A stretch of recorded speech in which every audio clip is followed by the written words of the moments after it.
Bom dia, boa tarde e boa noite para você, amigo, para a amiga que está nos assistindo aqui no canal da Rocha Maso. Estamos em mais um episódio do Campo Internacional, onde a gente foca em trazer o mais relevante que aconteceu no mundo internacional para o agronegócio brasileiro. O tema do vídeo de hoje é como o acordo Mercosul com a União Europeia pode e vai afetar você, produtor e produtora rural.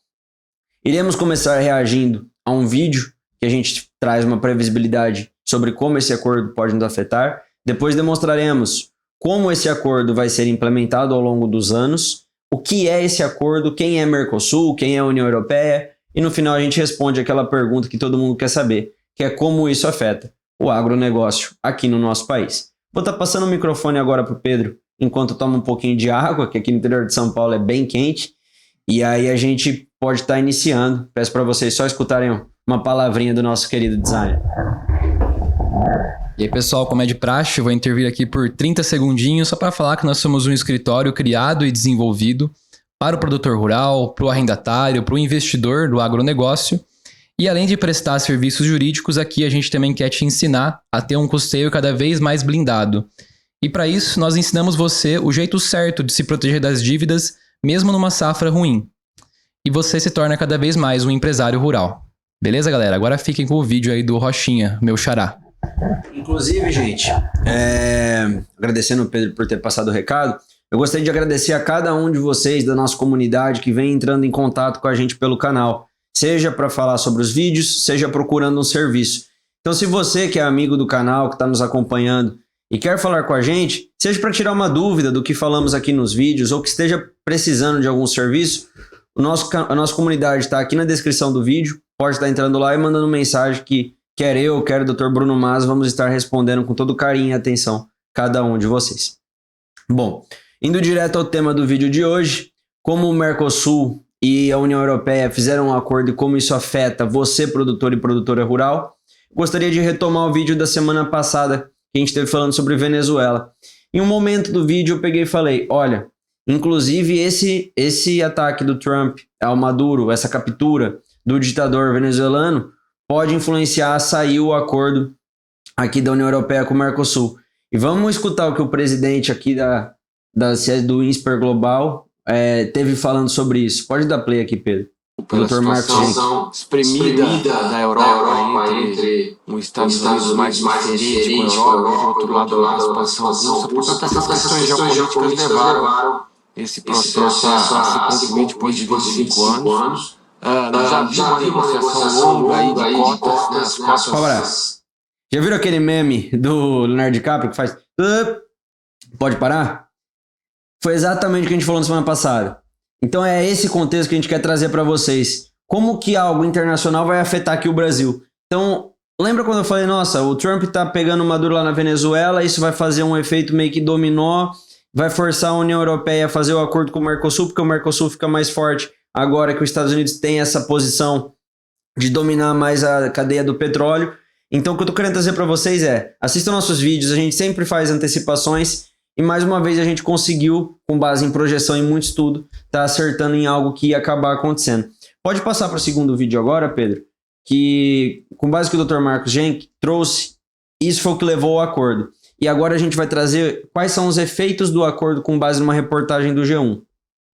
Aprovado, 77% das tarifas de importação dos produtos agropecuários que a União Europeia compra do Mercosul podem ser eliminadas. E o Brasil pode ser um dos grandes beneficiários, porque é um dos maiores produtores do mundo. E a União Europeia é o segundo maior cliente. Pausa, Pedro, por favor. Com isso, 77% das tarifas podem ser eliminadas. O que isso representa? Quase 4/5 das tarifas. Então, gente, uma tarifa que hoje, sei lá, é de R$100, vai cair para R$20. Pensamos desse jeito. Isso, a União Europeia é o nosso segundo maior comprador. Então, é o segundo maior mercado que a gente mais vende. Então, é como se eliminasse 4/5 de imposto de exportação em até 10 anos. Então, esse efeito ele é excelente para o agronegócio nacional. Aquela resposta que eu prometi dar no final do vídeo, a gente já vai construindo esse raciocínio juntos. Então, se vai eliminar 77% das tarifas em até 10 anos, e ele é o segundo maior mercado comprador nosso, esse efeito ele é muito positivo para o agro brasileiro. Pode soltar. levar um acordo comercial na primeira Acabou voltando um pouquinho. Pode pôr num minuto já. Mas afinal, cliente do nosso agro. Com isso, o setor vai poder aumentar as vendas de diversos itens como café, frutas, peixes, crustáceos e óleos vegetais, que vão ter as taxas de importação gradualmente zeradas na Europa. Pode levar de 4 a 10 anos para chegar à tarifa zero, dependendo do produto. Alguns itens, como as carnes bovinas e o frango, eles vão ter um limite de vendas, ou seja, cotas de exportação. Isso porque eles são considerados produtos sensíveis pelos europeus por competirem diretamente com a produção local. Aos franceses. Alguns dos países do bloco são contra a assinatura, por medo de perderem espaço com a livre comercialização dos alimentos. A mercadoria do Brasil é considerada mais competitiva, porque tem alta produtividade e custos de produção mais baixos. Os opositores do acordo também dizem que a produção de alimentos do Mercosul não segue os mesmos padrões ambientais, sociais e sanitários exigidos na Europa. Mas o Brasil tem regras rígidas de produção. Por exemplo, é um dos poucos países que exige que as propriedades tenham uma área extensa de reserva legal. Para atender os agricultores europeus, devem ser implementadas algumas medidas de proteção. Com elas, o acordo pode ser suspenso temporariamente, caso a União Europeia entenda que o setor está sendo prejudicado. Mas essa novela não termina com assinatura. Pode pausar. Não. Aqui ela vai falar que tem uma progressão, mas o que eu quero dizer para vocês, eu já vou trazer o contexto do Mercosul e da União Europeia, mas o que eu quero trazer é o nosso agronegócio sem cultura de viralatismo. Ele é muito competitivo. Nós somos um dos melhores exportadores. E de 4 a 10 anos, porque vai ser de forma gradual também, porque senão eles quebram de fato lá. Então vão eliminando tarifas para a gente começar a mandar mais alimento para lá, vender mais carne, vender mais culturas para lá, enquanto eles conseguem se preparar para mais mercadoria, para essa abertura de mercado. Tem que ser sazonal e gradual. E é o que está acontecendo. Então, mas a notícia que a gente tem é, em 10 anos vai estar 80% quase mais barato exportar, porque vai ter menos imposto para a União Europeia. Eles são o nosso segundo maior comprador. Tem uma cota, tem um limite ali que a gente atinge, que a gente não pode vender mais que isso, para também manter a competitividade do mercado interno deles. Mas, gente, essa notícia ela é maravilhosa e a tendência é abrir um leque de oportunidade, já antecipando o fim do vídeo, para o pequeno produtor crescer para médio ou grande, alçar novos voos, e para o grande se estabilizar e crescer ainda mais. Pode ser ruim para o pequeno produtor, que ainda não tem condições de entrar nessa disputa. Mas isso a gente vai explicar melhor no final do vídeo. Agora, dando um passinho para trás, para depois dar 2 à frente, para vocês entenderem melhor a explicação, vamos falar o que é o Mercosul. Pode abrir a apresentação agora, Pedro? Então, Mercosul e União Europeia. Como esse acordo afeta o agronegócio? Feito os primeiros reacts aos vídeos, e também dando uma contextualização para vocês entenderem sobre o que a gente vai falar hoje. Agora eu dou um passo atrás e te explico como que é essa organização de cada um dos blocos e como isso vai afetar o seu preço. Pode passar. Aqui no Mercosul, a gente basicamente tem 4 países plenamente ativos, né, que é o Brasil, o Uruguai, a Argentina e o Paraguai. A Venezuela também era um país aderente, né, um país membro, só que ela acabou saindo por conta das questões políticas da imposição da ditadura com o Maduro. Então ela está suspensa, ela ainda é um país, mas está suspensa. A gente pode ver aqui na imagem ela está cinza, enquanto os outros estão azul. O azul, um tom mais escuro, são os países aderentes, que são esses 4 que eu falei.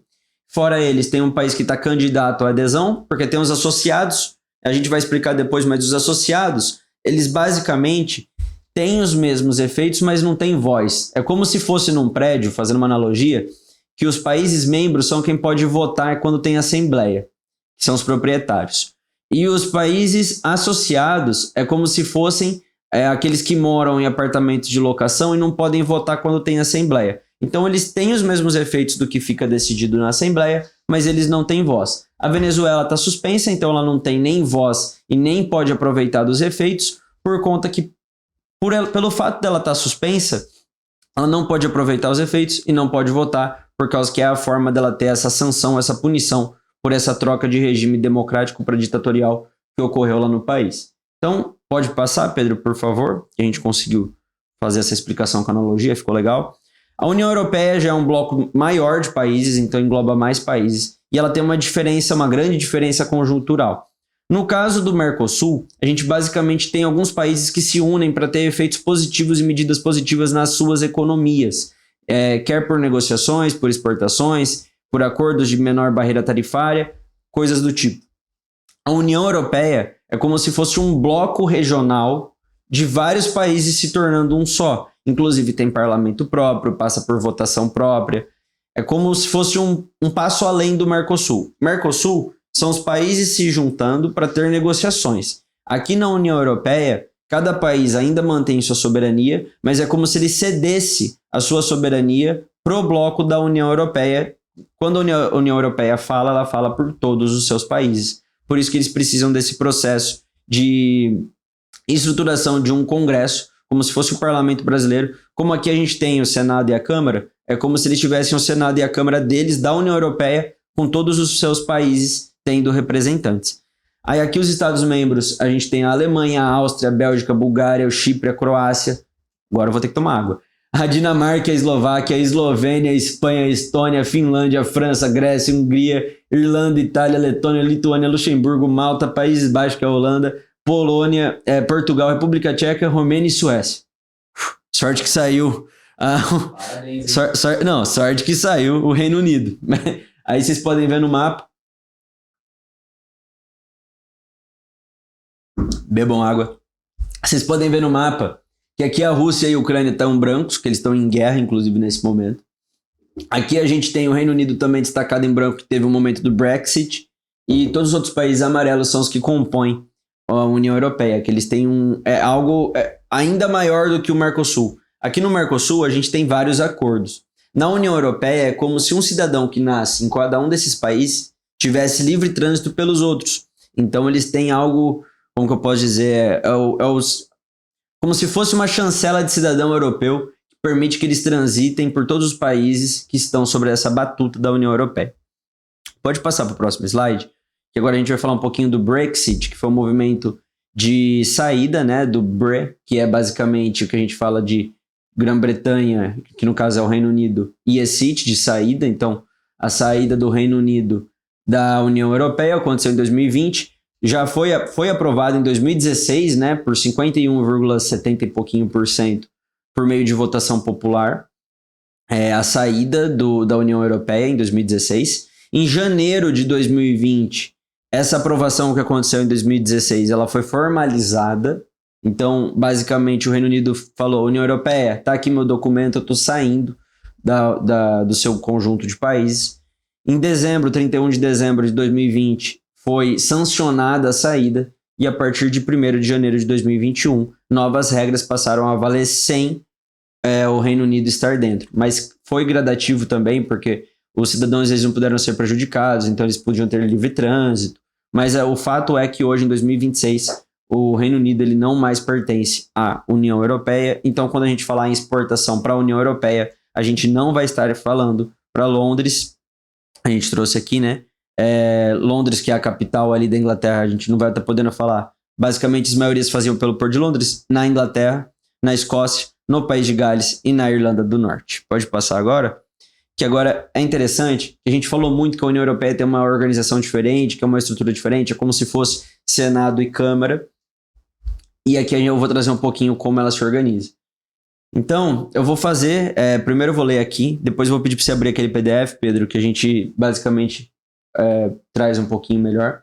Mas a União Europeia ela se organiza com o executivo técnico na Comissão Europeia. Então, tem uma Comissão Europeia, que é um executivo técnico, é como se fosse o presidente da União Europeia, que é quem representa e defende o interesse. Aí tem o Conselho da União Europeia, que são ministros dos países, cada um coloca o seu ministro representante, que aprova as leis junto com o parlamento. Aí tem o parlamento, que é basicamente o Senado e a Câmara, igual eu falei, que é a Câmara dos Cidadãos, co-legislador e com papel relevante em aprovar acordos, tal qual o que a gente está conversando aqui agora. Conselho Europeu, chefe de Estado, de governo que define as grandes direções políticas. E Tribunal de Justiça da União Europeia, que é basicamente quem julga o direito da União Europeia. Aqui a tradução para o agro, que é um quadro que a gente traz, é que a regra não é sugestão. Quando ela vira norma europeia, ela vira um padrão de mercado. E muitas vezes o exportador precisa cumprir para vender. Isso aqui é muito interessante. O que é essa tradução para o agro? Gente, é tipo assim, ó. A União Europeia falou que para você se beneficiar de 80% de desconto desse imposto que a gente tem, dessa queda tarifária, você precisa estar dentro das regras da agenda ambiental deles, das regras sanitárias dele. Se você não ficar atento e seguir essas regras, quer você não vai conseguir exportar ou você vai sair com uma baita desvantagem competitiva de quase 80% de impostos. Então essa é basicamente a agenda.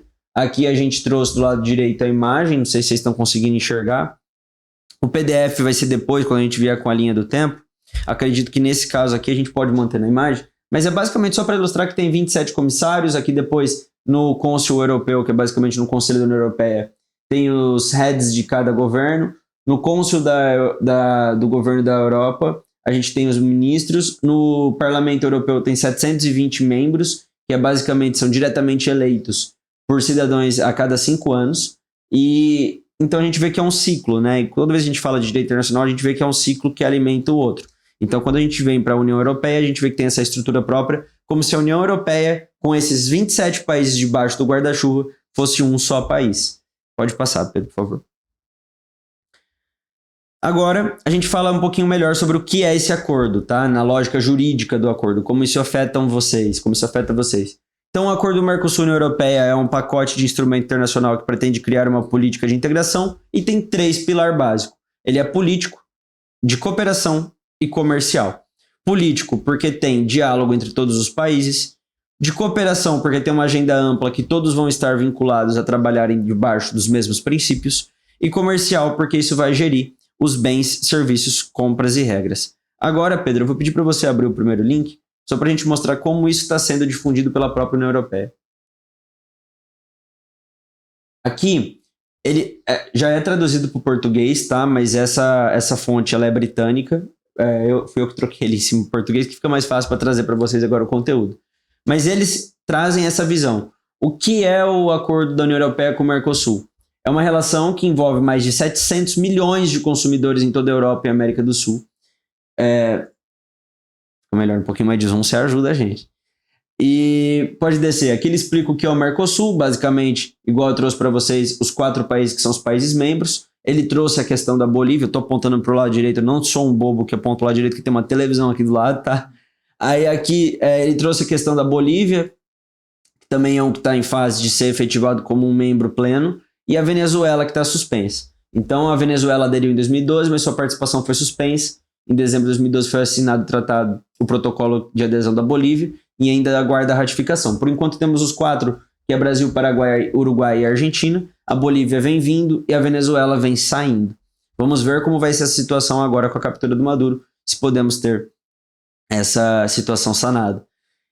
Em conjunto, os países do Mercosul são a 6ª maior economia do mundo, com uma população total de 270 milhões de pessoas, e aqui o Brasil ele é o grande condutor, porque só o Brasil tem mais de 220 milhões dessa população.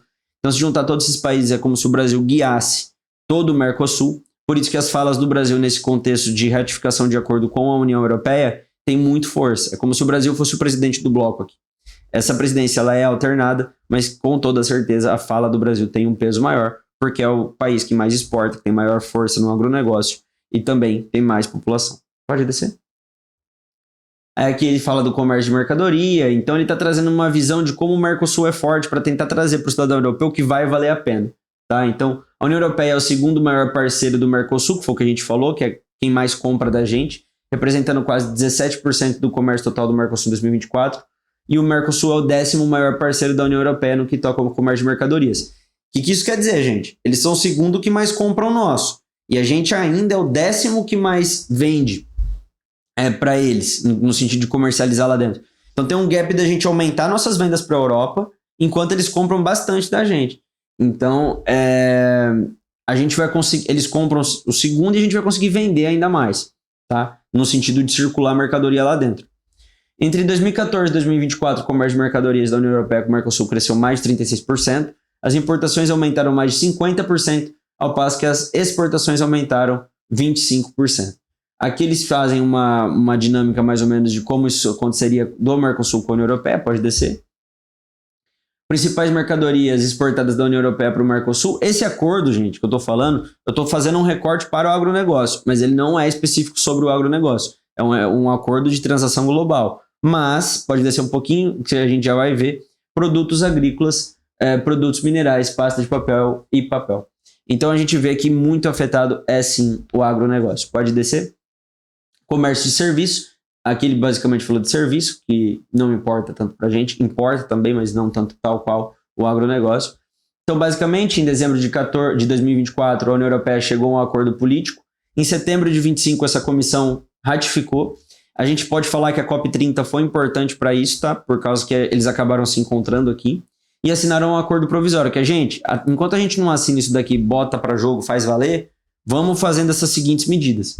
E agora, em 9 de janeiro de 26, recente, há 4 dias atrás, o Conselho da União Europeia deu luz verde à assinatura do acordo e já tem data para assinar. A assinatura vai ser feita no dia 17, nesse sábado agora.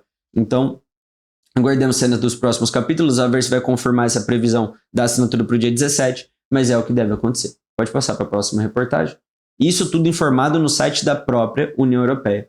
E aqui é a notícia, que de 4 dias atrás, que o Conselho dá luz verde à assinatura do Acordo Abrangente da Parceria e Comércio.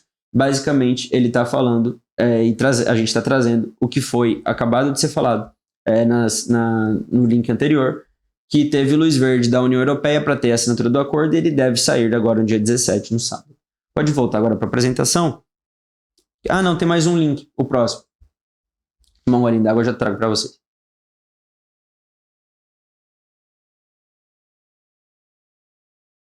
Aí, gente, a gente vai explicar para vocês o que vai trazer um pouquinho melhor, mas aqui, o que esse link vai trazer para vocês e vai tentar explicar o que estava sendo colocado em xeque é porque que demorou tanto.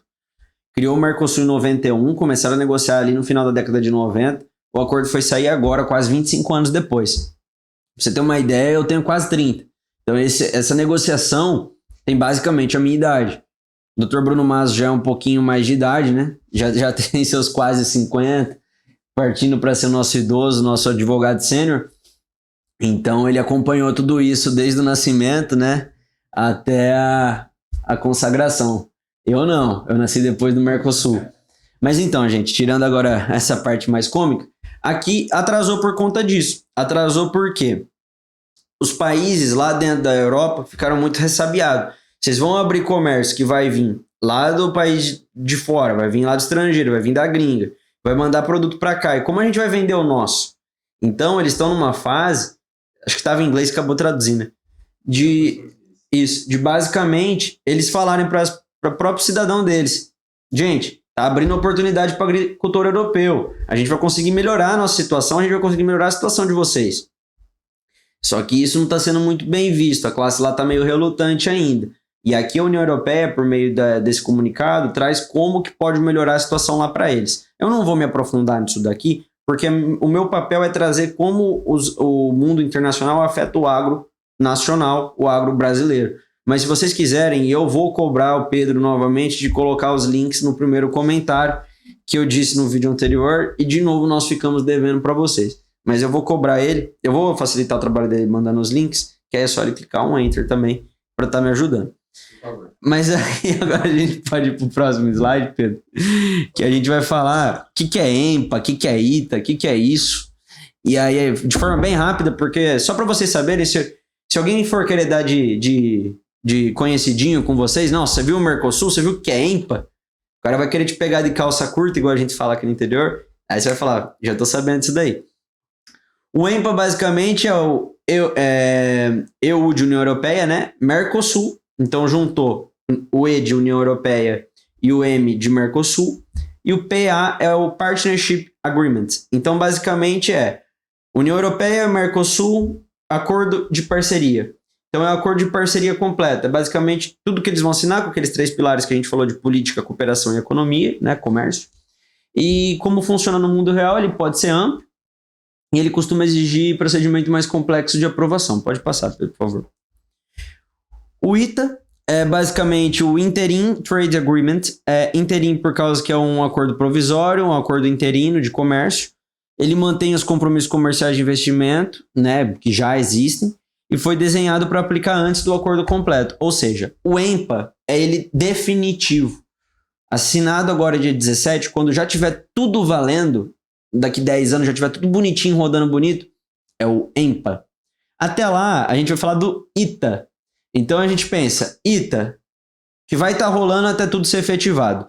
EMPA, já está funcionando, está tudo nos trilhos. Então até colocamos aqui, ó, a regra do jogo. ITA, coloca o motor do comércio para funcionar. EMPA entra depois quando tudo estiver já ratificado. E a própria Comissão Europeia, ela diz expressamente que o ITA será revogado, então ela é provisória, e substituído pelo EMPA quando o EMPA estiver em vigor. O que vocês precisam saber EMPA é tudo isso aqui que eu estou falando hoje já funcionando nos trilhos. O ITA é que ele é provisório. E isso você pode saber como uma curiosidade para te dar um grau de profundidade técnico para quando você for debater com seus parceiros de exportação. Não, eu vou estar vendendo agora um gado, mas está no período do ITA, então ainda é um pouco mais impreciso. Ah, não, mas isso vai melhorar um pouquinho quando tiver no EMPA. Então a Rocha Maso, a gente se preocupa trazer essa visão mais empresarial para vocês, trazer essa sofisticação, sair um pouco da conversa de boteco e trazer um pouco para o mundo empresarial para você ser um produtor, uma produtora rural, um grau acima, um grau mais elevado, tá bom? Agora, por que esse acordo é diferente de outros acordos internacionais? O que isso quer dizer, Pedro? Para de falar coisa difícil, vai direto ao ponto, fala coisa que eu quero saber. Primeiro, quando tem esses acordos, essas taxações do Trump, que a gente foi alvo de várias semanas da gente estar falando aqui, tarifas e acordos comuns, aqui, gente, a gente está falando de um bloco fazendo um acordo inteiro.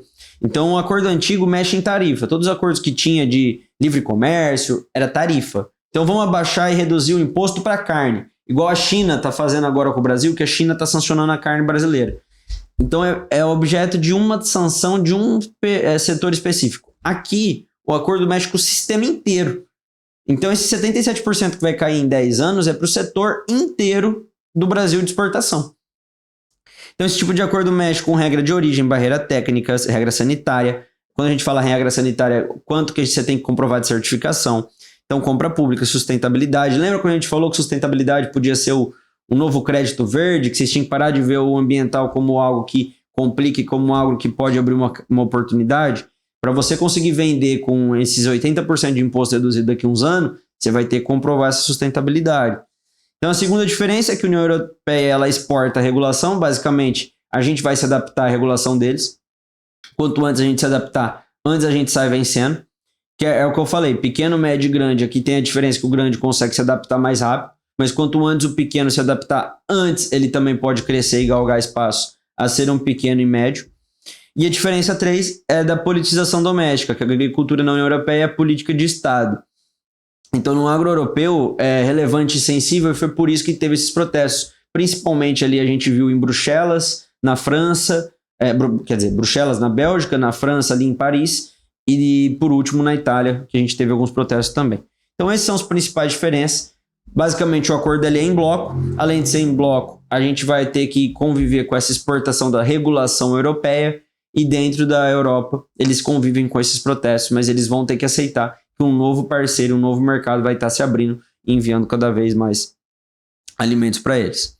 E aqui, gente, já quase finalizando, a gente vai importar, na verdade, eu peguei uma linha do tempo desse Instituto de Estudo da União Europeia, eu traduzi para vocês. Então aqui, Pedro, basicamente, você vai ter que... Isso, boa, garotinho. Abrir o link já traduzido para me ajudar, não ter que ficar queimando picuá de fazer a tradução meio-dia e 15, horário de Brasília, quando esse vídeo está sendo gravado. Então aqui, ó, o Acordo Comercial Mercosul em um momento de diversificação comercial, desde 99, poxa, já tinha nascido, Pedro, desde 99 até 2024, então já tem 25 anos para chegar nesse acordo. Então o Mercosul nasceu ali em 21, 99 já estava negociando para fazer o acordo com a União Europeia. Os 4 países são o 10º parceiro comercial da União Europeia para bens. O acordo foi assinado após 5 anos de negociações ativas, então ele foi assinado ali, essa intenção de fazer o acordo em 2024, mas ele vai ser assinado agora no dia 17, o acordo da União Europeia, 17 de janeiro de 2026. O lugar que a Europa não ocupa é ocupado pela China, então aqui o que a União Europeia está tentando dizer é que ela está tentando meio que pegar esse lugar da China, pode descer. Aí em 25 anos o comércio União Europeia-Mercosul diminuiu. Então, vocês podem ver que em 99 representava 2,5%, agora representa 2,1%. Então, eles estão querendo voltar a ter essa pujança, esse aumento no setor. A cota da União Europeia no comércio total de mercadorias no Mercosul diminuiu também. Em contrapartida com os acordos comerciais com o México e com o Chile, a Europeia conseguiu manter a cota no mercado em ambos os países. Então, o que eles estão falando aqui, gente, precisamos fazer um acordo com o Mercosul para retomar espaço nesses mercados, porque a China está tomando nosso lugar. Aí tem as questões estratégicas. Enfim, esse PDF ele é muito rico e ele poderia tomar muito espaço, mas basicamente ele faz uma linha do tempo. Pode escrolar devagarzinho, Pedro? Que eles vão justificando como que estava antes, ali em 24, como que isso passou a acontecer em 26, qual que é a projeção para 25. Aqui, ó, o nosso público também tem a zona de interesse. Você que é do agro, você também compra carro, você também... Então, esse acordo ele não é só retido ao agronegócio, ele também vai envolver várias outras coisas. Então, o preço dos produtos vão ficar mais baratos nas prateleiras dos mercados, os carros importados de montadoras lá de fora tendem a cair também. Então, tem várias coisas que a gente pode se beneficiar. Aí aqui a gente tem... Aqui é basicamente a União Europeia falando com a União Europeia. E é bem interessante esse PDF. Depois a gente pode fornecer para vocês, colocar aqui o link dele nos comentários. Mas traz essa posição de como foi de 99 até 25, que é quando avançou o acordo, como está sendo em 26 e como que a gente espera que seja dali para frente, com um anúncio de criação, sem milagre econômico, tem um controle reforçado. É uma transição, foi o que a gente falou, até 2032 tende a crescer um pouquinho o PIB. Então, não vai ter essa... Aqui é importante, não vai ter ameaça de importação em massa, porque vai ter a limitação. A gente vai ter que exportar carne bovina num crescimento controlado. Então, não vai abrir a porteira de uma vez para a gente começar a mandar tudo para lá. Vai ser algo gradual. E isso aqui eles estão falando para o próprio cidadão europeu, para eles também entenderem que eles não vão ser vítimas de uma esmagadora exportação de imediato. Então, é bem interessante para a gente estar trazendo essa conceituação. Pode voltar agora para a apresentação, depois a gente disponibiliza essa linha do tempo, mas ela é bem interessante mesmo. Então, assim, gente, os benefícios ao agro é maior previsibilidade. Qual a previsibilidade? Eu vou conseguir vender para a União Europeia desde que eu tenha cumprido os requisitos sanitários e ambientais. A União Europeia ela paga melhor. Aqui eu citei como exemplo o algodão. Eu lembro de novo que a gente teve naquele congresso com o presidente da Associação dos Produtores de Algodão aqui do Brasil. Todos os algodões são rastreados. Então a gente já sai na frente. Quando assinar esse acordo aqui, todo o nosso algodão já é rastreado. Se já é rastreado, a gente vai conseguir vender com 80% menos imposto. Então quem produz algodão tende a ganhar muito dinheiro mesmo. Então, assim, eu quero que isso aconteça com todas as culturas. Então, se eu quero que isso aconteça com todas as culturas, a gente precisa trazer a cultura para o produtor de que ele precisa se documentar e conseguir produzir melhor previsibilidade de como ele produz toda a sua produção. Exemplo, o cara que vende bovino, ele precisa do GTA, que é a guia de transporte animal, ele precisa comprovar de onde ele comprou esse boi, para onde ele foi abatido, quando ele foi abatido em quais condições. Então a gente precisa começar a comprovar e ter esse checklist documental. Então, com isso, você vai ter maior segurança, vai ter redução de dependência de poucos compradores globais, vai ter estímulo à profissionalização, vai ter aumento de demanda, vai ter atração de investimento, benefícios financeiros e contratuais. Aqui, olha o nosso xodózinho aqui. Eu não me arrisco pegar ele no colo, mas já se bobear, que já está na parte final do vídeo, ele aparece por aí. Né, Brutus? Ele aparece miando. Se vocês escutarem um miado, é o Bruto. Ele vai aparecer aqui no fundo, eu acho. Ou não? Vem se esfregar aqui. Mas, enfim, tem conflitos entre o grande e o pequeno produtor. Tudo isso que eu falei. Então, eu li uma lista de benefícios que a gente vai ter. Mas se eu for pequeno produtor? E se eu for médio produtor? Se eu for grande produtor? Com quem que esse cara tá falando? Com quem que o Rocha tá falando? Para quem ele tá falando? Então, assim, vamos lá. Pro grande produtor, você que já é grande, você vai conseguir se adaptar mais rápido. Se você se adaptar mais rápido, quando chegar a queda do imposto, você vai ganhar mais grana, porque você vai estar tendo o mesmo custo de produção, só que você vai estar tendo menos imposto de exportação. Logo, o seu lucro, o seu faturamento no final da safra aumenta. Para você que é médio, que você já exporta, mas você ainda quer dar um passo acima, para você conseguir dar esse salto de médio produtor para grande produtor, o que você precisa vender e ter são anos de estabilidade e anos de lucro. Então você precisa ter safras boas para conseguir comprar mais terra, produzir mais e vender mais, para dar o salto do médio para o grande. Então é também o esforço na gestão documental. Se você tem esse esforço na gestão documental, você consegue se adaptar, você vai conseguir vender mais, vai ter uma maior estabilidade, porque você vai ter a previsibilidade que você vai conseguir vender para eles com menos imposto, conseguindo dar esse salto. Não é tão simples, igual eu estou falando. É por isso que no nosso escritório eu tenho especialização em direito contratual, a gente faz assessoria contratual para todos os clientes, então a gente monta um plano, uma estratégia para como fazer isso de forma gradual e de forma inteligente, planejada. Não é algo simples, igual eu estou falando, vai documentando. Mas, claro, a documentação é a chave para o sucesso do negócio.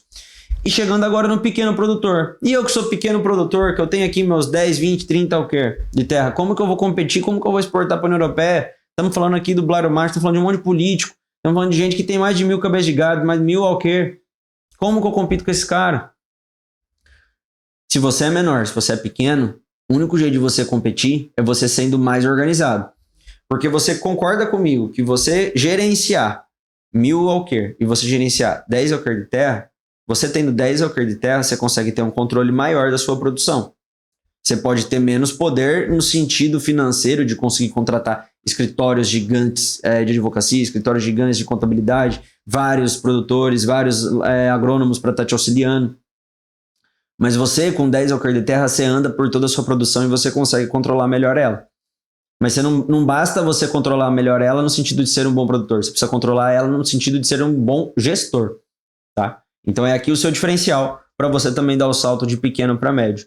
E se você é um pequeno produtor e que está desorganizado, no sentido de que você tem dívidas, você vem lutando para conseguir continuar vivo no mercado, aí eu oriento ver alguns dos vídeos do Dr. Bruno e procurar se organizar, procurar alongar suas dívidas, prorrogar suas dívidas. Enfim, o foco do campo internacional é falar com aquele que já está um pouquinho mais organizado, que está pensando em exportar e está pensando nas suas frentes de contratos internacionais. Tá bom? Mas feitas essas considerações do pequeno, do médio e do grande, para não parecer que a gente está falando de maneira genérica sobre todos, agora a gente vai para a conclusão do vídeo. E a conclusão do vídeo de hoje é que o acordo da União Europeia com o Mercosul, no fim do dia, ele muda o Brasil porque muda o ambiente contratual. Então, que ambiente contratual é esse? A União Europeia ela só vai aceitar a comercialização de vendas de produtos para a União Europeia com menos impostos se o Brasil conseguir comprovar os requisitos de rastreabilidade, dos requisitos sanitários, os requisitos que a gente também tem na esfera de regulatórios que eles vão estar impondo a agência regulatória para nós. E então a gente só vai conseguir fazer tudo isso se o contrato estiver bem amarrado, se você tiver todos os documentos. Então tudo no fim do dia passa por ter um bom contrato de compra e venda e passa a ter um bom contrato com os seus fornecedores internos, ter uma árvore de contratos.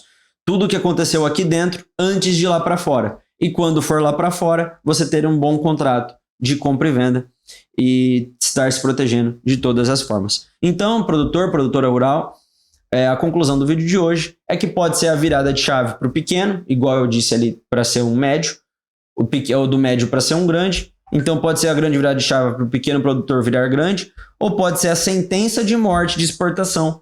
Quem decide será você, empresário rural. E por que sentença de morte?